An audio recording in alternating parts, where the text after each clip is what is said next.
Ассалаумағалейкум, сіздер Асыл Тастағы YouTube арнасын тамашалап отырсыздар. Бүгін біз кезекті подкаст жазайын деп отырмыз. Бір өзекті мәселені көтереміз. Студиямызда Абай облысы жастар мәслихатының депутаты Айдарбек Арғынбекұлы және де журналист Арман Құдайберген.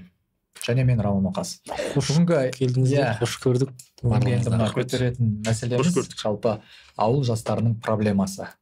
Не себепті көтеріп жатырмыз? Бүгін енді арнайы осы Абай облысынан келіп отырған азамат көптеген мәселелерді, түйткілді мәселелерді студияда айтпақшы. Енді бірден осы сұрақтан бастайықшы. Қазіргі осы ауыл жастарының мәселесінен. Өздеріңіз ауылда өстіңіздер екеуіңіз де. Тамырымыз кезде қандай қиындықтарға тап болдыңыздар? Мысалға, ол кезбен енді қазіргі кезде салыстыруға болмайтын шығар, бірақ әлі де сондай проблемалар кездеседі шыны керек. Ауыл жастары мысалға жұмыс таппай сенделіп жүреді, оқуға түсе алмай қалып жатады. Көп жағдайда енді бір қиын жағдайларға душар болып жатады, ауылда қалып қояды дегендей. Енді мәселе көп айта берсек, бірақ сіздер енді іштей білесіздер оны. Сондықтан да бүгін мархабат осы жерде барлығын айтайық. Мақұл. Өзімізден бастайық, проблеманы айтайық, содан кейін қандай жұмыстар жасап жатыр, оның барлығын. Енді әрине рахмет сөз беріп жатқаныңызға, рахмет шақырып жатқандарыңызға, студияларыңыз өте керемет, әдемі. Жаңа студия. Үлкен рахмет. Енді қазіргі таңда ауыл жастары, қазіргі таңда айтқан кезде ауыл жастары өзекті мәселелердің бірі, проблеманың бірі, ең үлкен ауқымды еліміздің проблемасының бірі деп айтса болады, ол ауыл жастары. Ауыл жастарына қазіргі таңда енді көп көмектер тигізіп жатыр. Оған ол енді жоқтың қасы деп бәрін ысырып, көбіне бірдей топырақ шашып отыруға тағы да келмейді. Ал енді бірақ ауыл жастарының арасында қазіргі таңда әртүрлі нюанстар бар. Ол көмекке сай. Жәнегі ең бірінші айта кететін болсақ, ең бірінші ауыл жастарының тұрмақ, бүкіл Қазақстан жастарының проблемасы ол лудомания. Жәнегі басталатын лудомания, жәнегі сол ставка, жәнегі казино, онлайн казинолар, ең бірінші проблема, басты проблемалар сол. Ол қалада да проблема, ол ауылда да проблема. Бұның бұл жерде айтпасқа амал жоқ. Және де бұдан да бөлек қазіргі таңда ауылдардағы проблемалардың бірі ауыл жастарының қалаға ағып кетуі. Мысалы айтқан кезде 9-шы сынып бітіреді, және де не болмаса 11-шы сынып бітіреді, одан кейін жастардың бәрі арман қуып қалаға кетеді. Ол өзінен өзі айдан анық нәрсе. Қалаға барып жәнегі жайдан жай бармай, бір маман иесі болсам екен деп, жәнегі өзінің колледжіне, не болмаса университетіне түседі. Ал одан кейін колледжін жарайды оқыды делік 4 жыл. Университетін оқыды делік, колледжден кейін университетіне түсті делік, тағы да 3 жыл оқыды делік. Мысалы айтқан кезде 7 жыл айналып кетті. 7 жыл айналып кеткеннен кейін қайтадан ол бала ауылға қайта ма? Осы жерде мен сізге бір сауал қойғым келеді. Сіз енді сол өңірлік жастар мәслихатының депутатысыз, жалпы сіздер өздеріңіздің ішкі сессияларыңызда осы мәселелерді көтеріп, біз қайтсек қалаға кеткен жастарды қайтарамыз деген секілді сауалды өздеріңізге қойып, соның бір шешімдерін ортақ ұсынасыздар ма? Өйткені шынымен де қазір ауылдар қаңырап бос қалды. 5000-ға жуық ауыл жабылу алдында тұр деген де деректер бар. Дұрыс айтасыз. Мен өзім қазіргі таңда Шығыс Қазақстан, бұрынғы Шығыс Қазақстан облысы, енді қазіргі таңда Абай облысы Ақсуат ауданынан келіп отырмын. Осы жерге енді біз енді шекараласып жатқан, Қытаймен шекараласып жатқан елміз. Енді бізде халық саны өте аз десе болады. Мысалы айтқан кезде жаңағы қалжың ретінде айтып жатады ғой. Мысалы айтқан кезде Қытайлар сені келіп тәпішкеңмен ұрып кіріп кетеді деген сияқты. Мысалы айтқан кезде. Енді Құдай сақтасын, ондай нәрсе болмай қойсын. Бірақ действительно елдің шекаралас аймақтағы жерлер расымен де қаңырап бос жатыр. Қазіргі таңда ауданымыздағы сальданың керіс ағымы. Өйткені мысалы айтқан кезде жаңағы айта кеттім ғой, оқуға кеткен жастар қайтадан ауылға қайтып келмейді. Мысалы айтқан кезде 100 бала кететін болса, соның ары кеткен кезде бір 10, 11, 12, 17-сі келетін шығар. Мейлі. Ең көп келді деген кезде. Ал қалған жаңағы 83 бала қалада қалады. Мысалы айтқан кезде. Ол не себептен? Өйткені біріншіден ауыл жерде жұмыс жоқ. Ол өтірік емес, ол жұмыс действительно жоқ ауылда. Не себепті? Өйткені бізде қазіргі таңда приоритет қандай жұмыстар? Ауыл жерлерде әкімшілік, жаңағы мектеп, жаңағы ровд, мысалы айтқан кезде, одан бөлек тағы да өрт сөндіру қызметі, мысалы айтқан кезде тағы да не бар? Больница болды. Осы мамандық егерлер. Ол тек қана менің ауылымда ғана емес, ол бүкіл Қазақстанның ауылдарында осылай. Мен әркім өзі отырған қасиды ғой, мысалы айтқан кезде, мен шекараласып жатырмыз. Қазіргі таңда мына жақта Қытай, мына жақта айтқан кезде Абай облысы, мына жағында Ресей деген сияқты. Мысалы айтқан кезде, мен отырмын, бүкіл жерде бар, бүкіл Қазақстанда бар мысалы айтқан кезде. Ол тек қана мына оңтүстік аймақтар дегені жеке алып қараған кезде келіспейтін шығар, ал бірақ шығыс жаңағы солтүстік және батыстен біраз кішкене халық бар енді, ол жақта да енді. Өйткені жаңағы мұнай бар негізгі вақтылы түрде.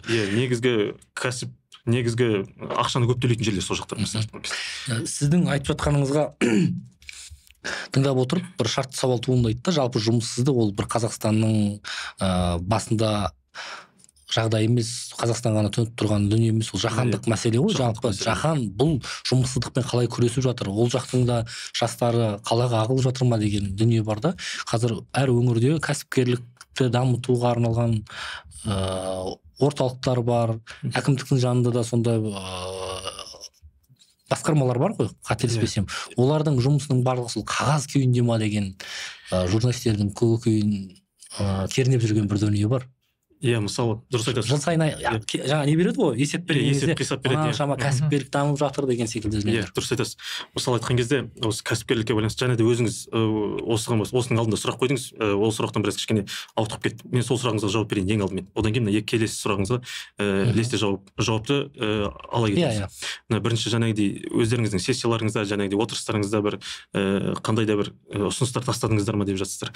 Жаңағыдай дипломмен ауылға деген бағдарлама бар, бәріміз білеміз. Енді қаладағы кісілер біле ме, білмеймін, о жағын білмедім. Мен негізінде көбінесе Қазақстан халқының арасында көп танылған. Дипломмен ауылға халықтық не болды ғой? 1000 МРП. Жалпы Қазақстанның қай жеріне барса да, мысалы дипломмен ауылға мұғалім барсын, жаңағы больница қызметкері барсын, жаңағы тұрақты жұмысқа тұрғаннан кейін 1000 МРП ретінде жаңағы 0,01%-мен үй алуға ақша беріледі. Қайтарымды. Қайтарымды. Соған байланысты қазіргі таңда енді 1000 МРП дегеніміз біздің 5 миллион 175 мың теңге екен. Таба ма ол ақшаға? Ол ақшаға мысалы айтқан кезде үй табыла ма?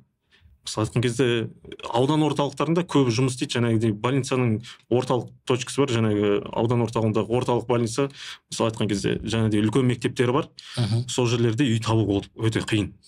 Және де ол 5 миллионға деген, мысалы айтқан кезде қазірде халық өз-өзін бағалай біледі де, өзінің тұрған үйінің кім болса да, мысалы айтқан не сатқысы келсе де қымбатқа сатқысы келеді. Сондықтан жаңағыдай 5 миллион теңге деген қазіргі таңда біреуге ақша болуы мүмкін, бірақ енді кейбір жерлерде ол 5 миллионға үй табу өте қиын.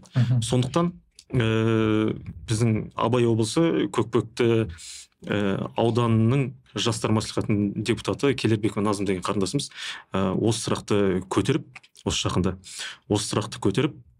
жаңағы 5 миллион 175 мың және теңгені 2 еселесе деген осындай өзекті бір мәселе қозғады. Ол өте қазіргі таңда жоғары жаққа қарай осы хатты және де депутаттық сауал ретінде жолдадық. Қазіргі таңда енді оң жауабын күтудеміз. Енді өйткені тек қана нақтылық жоғары жақ дегеніміз ол облыстық облыстық мәслихатқа жаңағыдай депутаттық сауал ретінде жолдадық. Жаңағыдай бірлесіп, жаңағыдай қыздар бар, ұлдар бар, бәріміз жаңағы Абай облысының жастар мәслихатында бірлесіп сауал жолдадық. Ол сауалға біз қанағатты жауап алдық қазіргі таңда. Солай ма? Ол өте бір жаңағыдай қуантатын жағдай. Қандай жауап келді? Білсек бола ма? Қанағатты жауап. Демек, Құдай қаласа, екі еселеуге қазіргі таңда жұмыс уже басталып қойды. Енді келесі жылы, 2024 жылы жақсы жаңалықтар естиміз деген ниеттеміз. Жаңа сіз бастапқыда айттыңыз ғой, енді көптеген былай жағдайлар жасалып жатыр деген секілді. Шыны керек, бір ауылдық квоталар білеміз, неше түрлі бағдарламалар бар. Сіз өзіңіз мысалға ауылда жүріп сондай бір квоталардың бірін пайдаланыңыз ба жалпы? Мысалға оқуға түсер кезде, немесе басқа да бір дүниелерге бір септігі тиген ауылдық болған үшін. Мен өз басым енді айта кетсем тарихта айтқандай боламын. Мысалы айтқан кезде өзіміз сөздің шыны керек колледжға түстік, оқу орнына колледжға. Оған өзіміздің күшімізбен жаңағыдай грантқа оқып түстік. Одан кейін ары қарай жоғары оқу орындарды жаңағыдай сырттай оқыдық. Мысалы айтқан кезде менің өзімнің қарындасым, өзімнің туған қарындасым ауылдық квотасымен қазіргі таңда ауылдық квотасымен Астанадағы медакадемия соған түсіп, грантпен жаңағыдай стипендиясын алып, қазіргі таңда сол оқу орнын тамамдап, уже 1 жыл болды. Ақсуатта қазір врач болып, өзімнің ауылымда врач болып келіп отыр қазіргі таңда. Енді ол өзімнің жаңағыдай демемден. Өз мысалыңыздан. Өз мысалымнан мысалы айтқан кезде. Олай тағы да мыңдаған, даже одан да көп, 10 мыңдаған қаншама жастар қазіргі таңда ол квотаның, ауылдық квотаның пайдасын алып, өз мақсаттарында жаңағыдай оқуларын бітіріп, өзінің бір тұрақты бір орындарына қонып жатыр. Мысалы айтқан кезде жұмыс орындарына. Фейсбукте өзекті болып жатқан бір кешірім сұраймын, сауалда осы білімге қатысты. Күні кеше ғана ұлттық бірыңғай тестілеудің нәтижесі бойынша грант иегерлерінің тізімі шықты. Фейсбуктағы жамағат шулап жатыр ғой, 1,5 адамға бір гранттан келіп отыр екен деген. Жастардың мәселесі бұл жерде өз ойыңызды қоса кетіңізші, жалпы қалай қарайсыз? Жалпы гранттардың саны оқуға тапсырғандармен деңгейлес дейді. Енді гранттардың саны көп болғаны жақсы ғой. Негізінде сөздің шыны керек, әрбір адамға өзінің бір мүмкіндік берілген дұрыс. Өйткені мысалы айтқан кезде кейбір адам бағы жанып грантқа түсуі мүмкін. Ары қарай өмірлік жолында ол өз мүмкіндіктерін дұрыс пайдаланбауы мүмкін де, ол өмірдің небір новеллалар бар да, сондықтан гранттың көп болғаны дұрыс. Қалай болса да, не болса да жастарға берері көп болу керек қой. Егер қазір енді мына ауылдық квота тіпті болашақ бағдарламасында бар, мысалға. Егер де сіз жұмыс орныңыз ауылда болса, 2 жыл сол жерде жұмыс еңбек етсеңіз, мысалы ағылшын тілінен жеңілдіктері бар.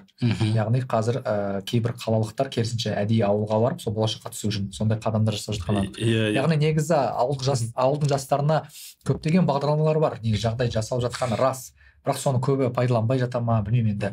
Үлкен алып шаһарларға келген кезде ауылдың жастары адаса бастайды. Өйткені Алматы не Астана ешкімді аяйтын қала емес. Әрине дұрыс айтасыз. Барлық зат қымбат.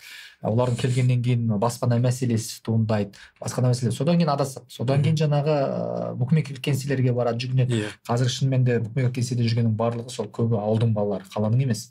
Өйткені істейтін жұмыс жоқ. Мына жаққа келген кезде де өздері адасып, не істерін білмей жүргендер бар.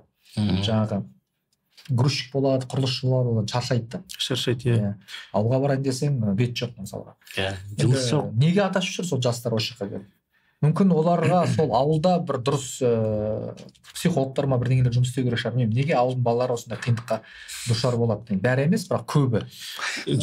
Кешіріңіздер енді. Ауылдың баласы жаңағы немеге душар болады деген кезде барлығы демейік, әрине. Барлығы демейік. Бәріне бірдей қара киім жақпайық, бәріне бірдей топырақ шашпайық. Қыздарды алайықшы, мысалы айтып жатады ғой жаңа. Ауылдан кеше келген ізетті қыз едің ғой, жеше көрген деген өлеңдер бар ғой мысалы. Шынымен де келіп қыздар да адасып жүр, бір қарасаң қазір кафеге кірсең барлығы даяшы болып жүр. Мейлі істесін дұрыс. Бірақ әйтеуір барлық сол ауылдың жастары ғой, әйтеуір бір нан табу үшін қызмет етіп жүргендер бар. Одан бөлек жаңағы адасып кеткендер бар қаншама, мысалға еркектер проблемасы неге барсы жаңағы букмекерлік кеңселер деп жатсақ, қыздардың мәселесінде сондай бар. Түрлі бір жеңіл жүріске де түсіп кеткен бар. Топырақ шашу болмайды, бірақ бұның барлық шындық. Танысасың, ауылдан болып шығады. Келді. Не істерін білмейді. Өйткені сондай жағдай енді. Енді оны жаңағыдай айтып отырмын ғой. Өмірдің әрбір неше түрлі бір қиын жолдары бар. Сынақтар. Может, сол сынаққа жаңағы сынға шыдамай сынып кеткен адамдар бар. Ол бәріне бірдей жаңағыдай топырақ шашқан болмас. Мысалы айтқан кезде, мысалы білеміз, ауылда тұрып әке шешесінен бірдей айырылып жастайынан, мысалы айтқан кезде қаншама жігіттер, қаншама қыз балалар, мысалы айтқан кезде өзіміздің көз алдымызда өзіміздің жаңағыдай аяққа тұрып, нық тұрып, жанындағы балаларға ақыл кеңес айтып, өзімен бірге тартып, жұмысқа тартып, іске тартып жүрген қаншама азаматтарды білеміз. Ол адамның өзінің кішкентай кезіндегі жаңағы бәрі ата-анадан деп айтылады ғой, бәрі ата-анадан. Қалай тәрбие берілді, қалай бала ұяда не көрсе, шыққанда соны біледі. Мысалы айтқан кезде қаншалықты еркелікке салынды, мысалы айтқан кезде қаншалықты жаңағыдай тәтті дәмдіні жеді. Бір сөзін айтқан кезде ауылдарда айтып жатады ғой, мысалы айтқан кезде мамасының баласы, папасының баласы, апасының баласы, жаңағы апасының баласы емес, үйде маменька сыночек деп мысалы айтқан кезде сол балалар жаңағыдай ей дейтін әже, қой дейтін қожа жоқ дейді ғой, мысалы айтқан сондайды көрмеген балалар осындай нәрсеге ұшырай ма деген өзімде ішкі түйсігім, ішкі ойым сол. Бұл жердегі дүниені жаңа психолог деп жатырмыз ғой, негізі менің пайымымша, енді журналист ретінде көп зерттеу жүргіземіз ғой, мамандық дұрыс таңдамауға келіп тіреле ма деймін. Өйткені шынымен де гранттар бөлініп жатыр, оқып жатыр мемлекеттің ақысына, бірақ бітіргеннен грантқа түсу үшін, ал бітіргеннен кейін жаңа жұмыссыздықтың бәрі қайдан туындайды? ол сол мамандық бойынша жұмыс істей алмайтындығы. Ауылдан кеткенімізге бір 10 жылға жуық уақыт болды ғой, асып та кетіпті тіпті. Сол кезде кездескен жоқ, болмайтын профориентология деген арнайы бір сала бар ғой.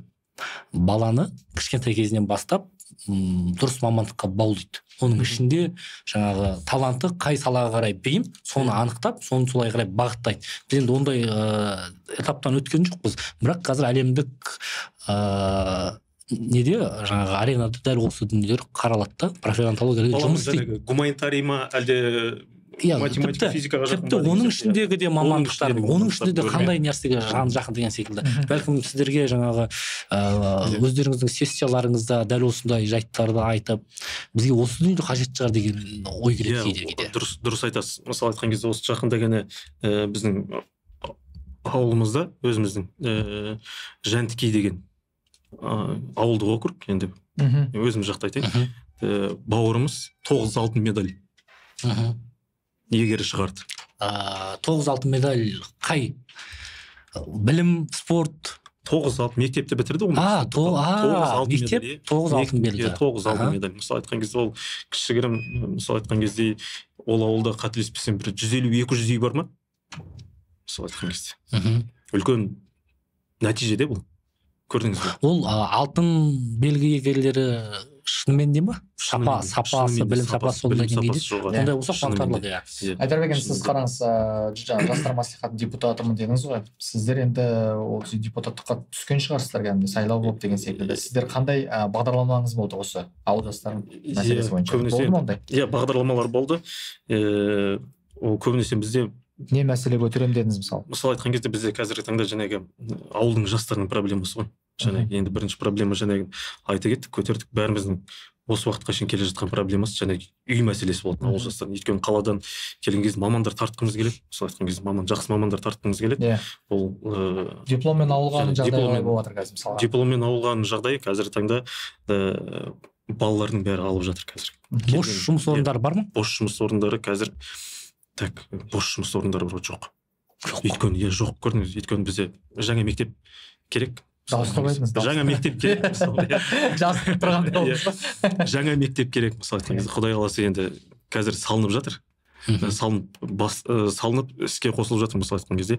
Сол сияқты мысалы айтқан жаңа мәдениет үйлері мысалы айтқан кезде соған қазір таңда мамандар. Аудан орталығында. Ауданның орталығы, ауданның жанындағы ауылдарға. Сол дипломмен ауылға деген мысалы бағдарлама бойынша қандай жеңілдіктер береді? Сонда мысалға ауылға келген жағдайда ол баспанамен 5 миллион теңге деп айтты. 5 миллион теңге ол 0,1% берілетін жаңағы кредит. Ал енді 375 мың теңге бір подъемный ретінде беріледі. Бір реттік. Бір реттік. Одан бөлек мысалы айтқан кезде көшіп қону үшін арналған. Көшіп қону үшін жаңағы арналған. Одан кейін мысалы көші-қон деген бағдарлама бар. 4 миллион теңге бөлінеді. Ол мысалы айтқан кезде қай жақтан болсын, мысалы Астанадан, не болмаса оңтүстіктен, жаңағыдай мегаполистерден келетін болса, Алматы, Астана, және оңтүстік жақтан көшіп келген болатын болса, жаңағы Ақсуатқа, ол дипломмен ауылға емес. Жаңағы көшіп келген ол бағана солтүстікке көш деген біздің бағдарлама болды ғой. Сол сияқты бағдарлама ретінде. Ал енді жаңағы айта кеттіңіз қандай мәселелер көтерді деп. Енді қазіргі таңда көп проблемаларды айтайын, көп нәрселер бар, проблемалар бар. Жаңағы ауылға байланысты, ауыл жастарына байланысты жаңағыдай. Қазақстанның жастарына байланысты 2,5% кредит. Естіген шығарсыздар бәрлеріңізде? 2,5% кредит. Жоқ, естімедім. 2,5% кредит беріледі. 5 миллион теңгеге дейін, жаңағы 5 жылға дейін, егер ИП-мен жаңағыдай кәсіпкерлік дамыту бойынша. Ауылға мал шаруашылығын өсірем дейтін болса, мысалы айтқан кезде 7,5 жылға ма сондайға беріледі, қателеспесем. Сіздер жақта оған мүмкіндік бар ғой негізі, жайылымдық жерлер бар. Жайылымдық жерлер бар, мүмкіндік бар. Мысалы айтқан кезде біздің жақ көбінесе мал шаруашылығымен айналысады. Бірақ және де оның тағы да бір проблемасын айтайыншы сіздерге. Мысалы айтқан екі баланың біреуінде мысалы айтқан кезде оны залогқа қоятын үй жоқ та.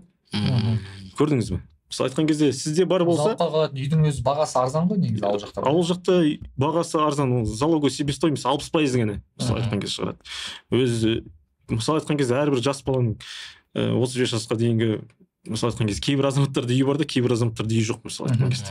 Ал жаңағы бағдарламаларды қайдан білсе болады? Мысалы біз қазір тамашалап отырған ауылдың тұрғындары бар, балалары бар, жаңағы кредит алу бойынша басқа қай жерлерде ақпараттар бар? Ақпараттар мысалы айтқан кезде қазір даму даму бар. Атамекен кәсіпкерлер палатасы, мысалы палатасы, содан білуге болады. Болмаса қазір немеден қалдырайық. Мен Инстаграмда маслихатқа баруға болады. Маслихат емес, өздерінің әрбір ауылдардың өздерінің жаңағы ауыл әкімшіліктеріне баратын болса, мысалы сол жерден айтады. Тіпті болмаса мен қазір Инстаграм парақшамызды қалдырайық. Сол жерден соңынан Инстаграм парақшам, сол жерде сұрақтар қоятын болса жастардың, барлық жастарға Қазақстан қай жағынан болсын, барлық жастарға сұрақтарына жауап беруге тырысамыз. Мысалы сізге енді ауыл жастары хабарласып тұра ма? Жаңағы Инстаграмға жазып, телефонға жазып, бір аға осындай мәселе болып жатыр, көмектесе аласыз ба деп. Қандай мәселемен көп хабарласады? Көбі хабарласады жаңағы. Осыдан біздің ауылдың өзінің жаңағыдай бір колледжі бар, сол жерден бір стипендиялардың бір задержкасы болып қалады, мысалы айтқан кезде.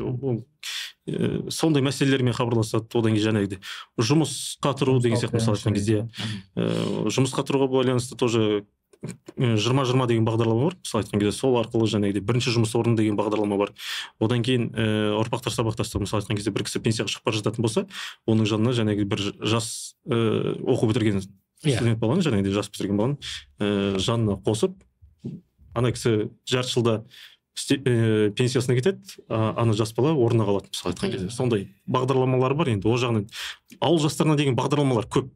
Енді бірақ оны тек қана келіп істейтін адамдар болса. Бірақ енді одан да бөлек қазіргі таңда ауылдың барлық ауылдарға дейін өндіріс керек. Негізі ең бастысы өндіріс. Ол мемлекетке сүйене бергеннен енді ешқандай сөздің шыны керек, ешқандай толку жоқ.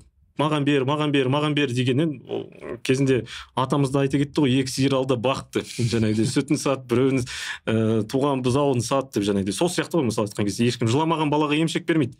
Сондықтан әрбір жас буын өзінің болашағын ертеңін ойлаймын десе, ең алдымен үйлену керек. Одан кейін үйлену керек, одан кейін өзінің жеке кәсібін бастау керек. Бәрі бірдей кәсіпкер болып кетеді деп айтпаймын, бірақ өмірдің жаңағы ауыртпашылығын түсінеді. Ол жаңағы ата-анасының күнделікті беріп отырған жаңағыдай, ойбай балам, мынау саған проездіңа, 5 теңгесі, одан қарағанда біраз өмірдің не екенін түсінеді деген ғой. Жаңағы маған бер дей бергеннен қарағанда өзі біраз кішкене жұмыс атқарып, ары қарай іс бастап, өзінің алдыға біраз қадамдар жасайтын болса, өндірістік керек бізге. Қазіргі таңда бізде сөздің шыны керек, ол сөздің ұяты жоқ. Бізде нәски шығармайды, іш киім шығармайды біздің Қазақстан, мысалы айтқан кезде. Қазір айтатын шығар, ойбай мен шығарам дейтін шығар, мысалы айтқан кезде. Ол бірақ біздің Қазақстан үшін неме емес, жаңағыдай результат емес жастар арасында. Одан бөлек қаншама нишалар бар. Производство керек, бір сөзін айтқан кезде. Жаңағыдай производство керек, 5 миллион теңгелік гранттар керек. Мысалы айтқан кезде, осы мәселе 5 миллион теңгелік гранттар, әрбір облыста 5 миллиондық гранттар береді кәдімгідей. Бірақ ол жерде ауданның жастары алады дегенге менде үлкен күмән бар да. Мысалы айтқан кезде біздің өзіміздің ауданымызда, қайта өзім дей бердім ғой. Көрпені өзіме қарай тарта бердім ғой. Өзіміздің ауданда мысалы айтқан кезде ондай гранттарды алмаған жастарды. Алмаған. Жоқтың қасы. Білмеуі мүмкін. Білсе де ол алмайды да, 5 миллион қайтарымсыз грант. 1,250 000 гранттарды алады, жаңағыдай. Бірақ 1,250 000 қазір ол ақша ма? Ол іс бастау үшін не керек?